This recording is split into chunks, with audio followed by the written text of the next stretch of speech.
les noces de Cana. Le fils qui n'est plus assujetti à sa mère accomplit pour elle son premier miracle. Le 16 janvier 1944 au soir, Maria Valtorta dit « Je vois une maison orientale typique. Un cube blanc plus large que haut, avec de rares ouvertures surmontées en guise de toit d'une terrasse entourée d'un muret d'1 mètre environ. Une tonnelle de vigne qui grimpe jusque-là et étend ses rameaux, ombrage, sur plus de la moitié, cette terrasse ensoleillée. Un escalier extérieur monte le long de la façade, au niveau d'une porte qui s'ouvre à mi-hauteur de la façade. Au-dessous, au niveau du sol, s'ouvrent des portes basses et rares, pas plus de 2 de chaque côté, qui donnent accès à des pièces basses et sombres. La maison s'élève au milieu d'une espèce de cour, ou plutôt une étendue d'herbe, au centre de laquelle se trouve un puits. Il y a des figuiers et des pommiers. La maison donne sur la route, mais en est un peu en retrait et un sentier traverse l'herbe jusqu'à la route qui semble être une voie importante. On dirait que la maison est à la périphérie de Cana. C'est une maison de paysans propriétaires qui vivent au milieu de leur petit domaine. La campagne s'étend au-delà de la maison et forme au loin une tranquille verdure. Il fait un beau soleil et l'azur du ciel est très pur. Au début, je ne vois rien d'autre. Il y a seulement la maison. Puis je vois 2 femmes, portant de longs vêtements et un manteau qui sert aussi de voile, s'avancer sur la route puis prendre le sentier. L'une est plus âgée, 50 ans environ, en habit foncé de couleur fauve-marron, comme de laine naturelle. L'autre porte des vêtements plus clairs, avec un habit d'un jaune pâle et un manteau bleu. Elle semble avoir à peu près 35 ans. Très belle, svelte. Elle a une contenance pleine de dignité, bien que toute gentillesse et humilité. Quand elle est plus proche, je remarque la couleur pâle de son visage, ses yeux bleus et les cheveux blonds qui sortent du voile sur son front. Je reconnais Marie, la très sainte. Qui est l'autre, brune et plus âgée, je ne sais. Elles discutent, et la Vierge sourit. Quand elles arrivent tout près de la maison, un homme sûrement chargé de guetter les arrivants va prévenir. Et des hommes et des femmes, tous en habit de fête, viennent à leur rencontre. Tout le monde leur fait fête, et surtout à Marie, la très sainte. L'heure semble matinale, je dirais vers les 9 heures, peut-être même plus tôt, car la campagne a encore cet aspect de fraîcheur des premières heures du jour.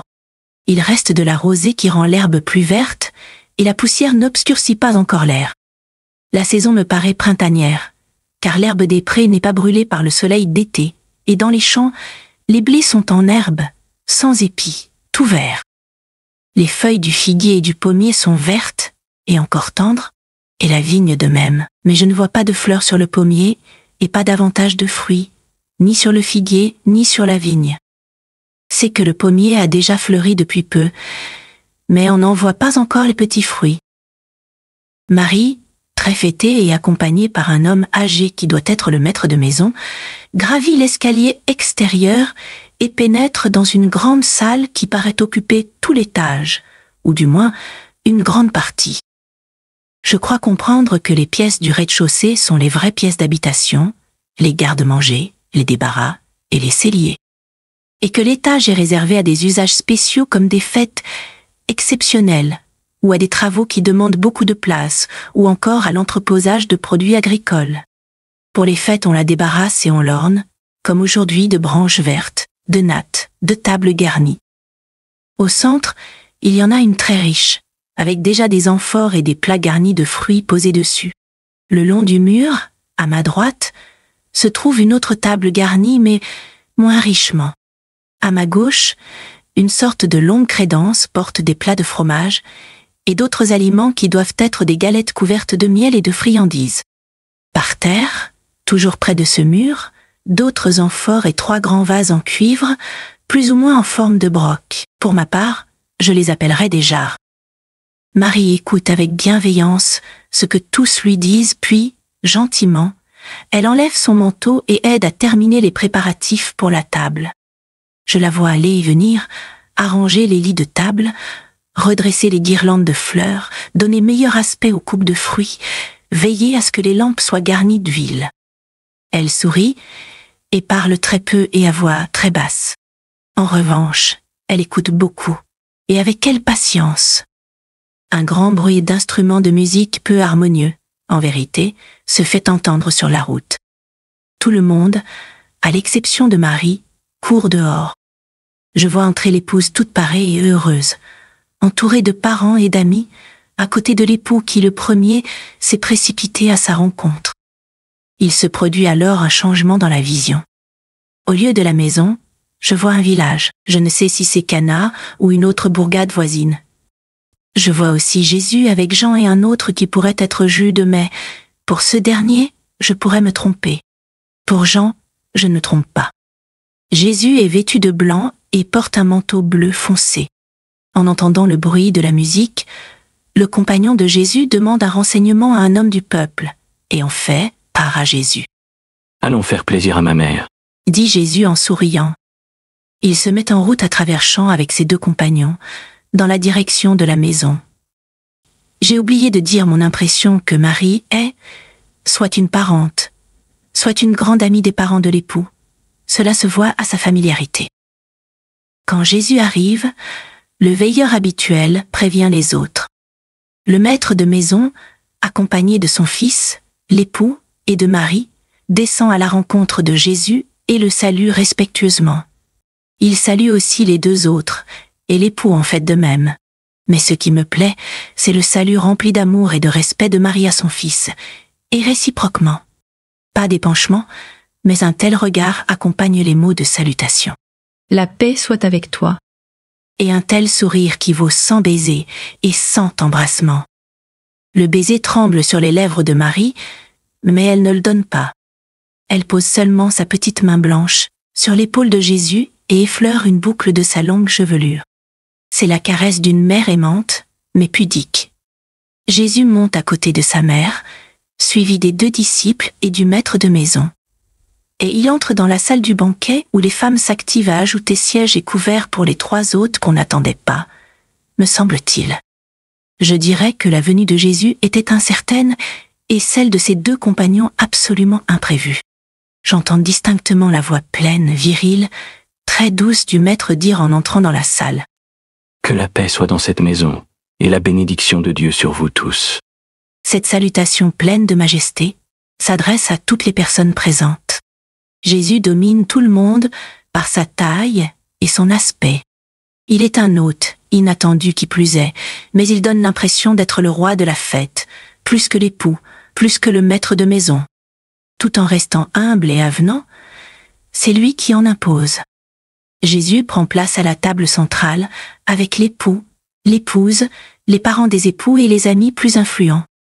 Par respect pour le maître, on donne des sièges aux deux disciples à la même table. Jésus tourne le dos au mur où se trouvent les jarres et les crédences. Il ne les voit donc pas plus que l'affairement du majordome autour des plats de rôtis qu'on amène par une petite porte près des crédences. J'observe une chose, hormis les mères des époux et Marie, aucune femme ne siège à cette table. Toutes les femmes se trouvent à la table le long du mur. Elles font d'ailleurs beaucoup de bruit. On les sert après les époux et les hôtes de marque. Jésus se trouve à côté du maître de maison, et a en vis-à-vis Marie, qui est à côté de l'épouse. Le repas commence, et je vous assure que l'appétit ne manque pas, et encore moins la soif. Deux convives mangent et boivent peu, ce sont Jésus et sa mère, qui parlent aussi très peu. Jésus parle un peu plus, mais tout en parlant peu, il n'est dans sa conversation ni froid ni distant. C'est un homme courtois, mais pas bavard. Quand on l'interroge, il répond, s'intéresse à ce qu'on lui dit et donne son avis. Mais ensuite, il se recueille comme quelqu'un d'habitué à la méditation. Il sourit, mais ne rit jamais. S'il entend quelques plaisanteries trop osées, il fait celui qui n'entend pas. Marie se nourrit de la contemplation de son Jésus, de même que Jean, qui est au bout de la table et reste pendu aux lèvres de son maître. Marie s'aperçoit que les serviteurs parlent à voix basse avec le majordome et que celui-ci est gêné. Elle comprend qu'il y a quelque chose de désagréable. « Mon fils, dit-elle doucement en attirant l'attention de Jésus par ces mots. Mon fils, ils n'ont plus de vin. » Femme, qu'y a-t-il désormais entre toi et moi? Tout en disant ces mots, Jésus sourit encore plus doucement, et Marie aussi. comme deux personnes qui connaissent une vérité qui est leur joyeux secret, ignoré de tous. Jésus m'explique le sens de cette phrase. Ce désormais, que beaucoup de traducteurs passent sous silence, est la clé de la phrase et lui donne son vrai sens. Je fus un fils soumis à sa mère, jusqu'au moment où la volonté de mon père m'a indiqué que l'heure était venue d'être le maître. À partir du moment où ma mission a commencé, je ne fus plus le fils soumis à sa mère, mais le serviteur de Dieu. Les liens moraux qui m'unissaient à celle qui m'avait engendré étaient rompus. Ils s'étaient transformés en liens plus élevés. Ils s'étaient tous réfugiés au niveau spirituel. Mon âme appelait toujours « Maman, Marie, ma sainte ». L'amour n'a pas connu d'arrêt, ne s'est pas attiédi. Bien au contraire, il n'a jamais été aussi parfait que lorsque, séparée d'elle pour une seconde naissance, elle m'a donné au monde, pour le monde, comme Messie, comme évangélisateur. Sa troisième et sublime maternité mystique, ce fut quand, dans le déchirement du Golgotha, elle m'enfanta à la croix, en faisant de moi le Rédempteur du monde. Qu'y a-t-il désormais entre moi et toi? J'étais d'abord à toi, rien qu'à toi. Tu m'ordonnais, je t'obéissais. Je t'étais soumis. Maintenant, j'appartiens à ma mission. Ne l'ai-je donc pas dit? Quiconque a mis la main à la charrue et regarde en arrière pour prendre congé des siens est impropre au royaume de Dieu. J'avais mis la main à la charrue pour ouvrir par le soc, non pas la terre mais les cœurs, pour y semer la parole de Dieu. Je n'ai enlevé cette main que lorsqu'on m'a arraché de là pour la clouer sur la croix et ouvrir, par la torture de ce clou, le cœur de mon Père, en faisant sortir de la plaie le pardon pour l'humanité. Ce, désormais, oublié par la plupart, voulait dire ceci. Mère, tu as été tout pour moi tant que j'étais Jésus, fils de Marie de Nazareth, et tu m'es tout spirituellement, mais depuis que je suis le Messie attendu, j'appartiens à mon Père. Attends encore un peu et, ma mission terminée, je serai de nouveau tout à toi. Tu me recevras encore dans tes bras, comme quand j'étais petit, et personne ne te le disputera plus. Ce fils qui est le tien, et que l'on regardera comme la honte de l'humanité, dont on te jettera la dépouille, pour te couvrir toi aussi de l'opprobre d'être la mère d'un criminel. Ensuite, tu m'auras de nouveau triomphant, et puis, tu m'auras pour toujours, triomphante toi aussi, au ciel. Mais maintenant, j'appartiens à tous ces hommes, et j'appartiens au Père qui m'a envoyé vers eux. Voilà ce que veut dire ce petit désormais, si chargé de signification. Marie ordonne au serviteur. Faites ce qu'il vous dira. Marie a lu dans les yeux souriants de son fils l'assentiment, voilé d'un grand enseignement, pour tous les appeler. Jésus ordonne alors au serviteur. Remplissez d'eau les cruches. Je vois les serviteurs remplir les jarres de l'eau à portée du puits. J'entends le grincement de la poulie qui fait monter et descendre le seau qui déborde. Je vois le majordome se verser un peu de ce liquide avec un regard de stupeur, le goûter avec une mimique d'un plus grand étonnement, le déguster et s'adresser au maître de maison et à l'époux, son voisin. Marie regarde encore son fils et sourit. Puis, recevant un sourire de lui, elle incline la tête en rougissant légèrement. Elle est heureuse. Un murmure traverse la salle. Les têtes se tournent vers Jésus et Marie. Certains se lèvent pour mieux voir, d'autres vont voir les jarres. Après un temps de silence, un chœur de louange s'adresse à Jésus. Mais lui se lève et dit une seule parole. Remerciez Marie. Puis il quitte le repas. Les disciples le suivent. Sur le seuil, il répète. Que la paix soit sur cette maison et la bénédiction de Dieu sur vous. Et il ajoute. Mère, je te salue. La vision s'arrête là.